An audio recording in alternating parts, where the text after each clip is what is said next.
Car ಶೋರೂಮ್ಗಳಲ್ಲಿ ಕಳ್ಳರು ಕೈಚಳಕ ತೋರಿಸಿ ಸರಣಿ ಕಳ್ಳತನಗೈದಿರುವ ಘಟನೆ ವಿಜಯಪುರ ನಗರದಲ್ಲಿ ತಡರಾತ್ರಿ ಸಂಭವಿಸಿದೆ. ವಿಜಯಪುರ ನಗರದ ಬೆಂಗಳೂರು ರಸ್ತೆಯಲ್ಲಿರುವ ವಿವಿಧ ಕಾರ್ ಶೋರೂಮ್ಗಳಲ್ಲಿ ತಡರಾತ್ರಿ ಈ ಕೃತ್ಯ ನಡೆದಿದೆ. ಹುಂಡೈ, ಕಿಯಾ, ಟೊಯೋಟಾ, ಆರ್ಎನ್ಎಸ್ ಮೋಟಾರ್ಸ್ನಲ್ಲಿ ಖದೀಮರು ತಮ್ಮ ಕೈಚಳಕ ತೋರಿಸಿದ್ದಾರೆ. ಇನ್ನು ಶೋರೂಮ್ನಲ್ಲಿ ಕೈಗೆ ಸಿಕ್ಕಷ್ಟು ಹಣವನ್ನ ದೋಚಿ ಕಳ್ಳರು ಪರಾರಿಯಾಗಿದ್ದಾರೆ. ಕಳ್ಳತನದ ದೃಶ್ಯ ಸಿಸಿಟಿವಿಯಲ್ಲಿ ಸೆರೆಯಾಗಿದೆ. ಕಳ್ಳರ ಬಂಧನಕ್ಕೆ ಪೊಲೀಸರು ಜಾಲ ಬೀಸಿದ್ದು ವಿಜಯಪುರ ನಗರ ಠಾಣಾ ವ್ಯಾಪ್ತಿಯಲ್ಲಿ ಈ ಒಂದು ಘಟನೆ ಸಂಭವಿಸಿದೆ.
टॉय स्टोर, कपकेक्स, रेस्टो बार, फूड ट्रक.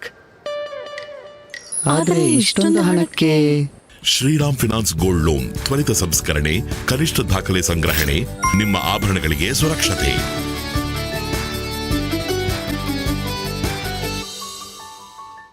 ನಿರಂತರ ಸುದ್ದಿಗೆ ಸಬ್ಸ್ಕ್ರೈಬ್ ಮಾಡಿ FM ನ್ಯೂಸ್ ಕನ್ನಡ ಹಾಗೂ ಬೆಲ್ ಐಕಾನ್ ಅನ್ನು ಒತ್ತಿ ನೋಟಿಫಿಕೇಶನ್ ಖಚಿತಪಡಿಸಿಕೊಳ್ಳಿ. ಧನ್ಯವಾದಗಳು.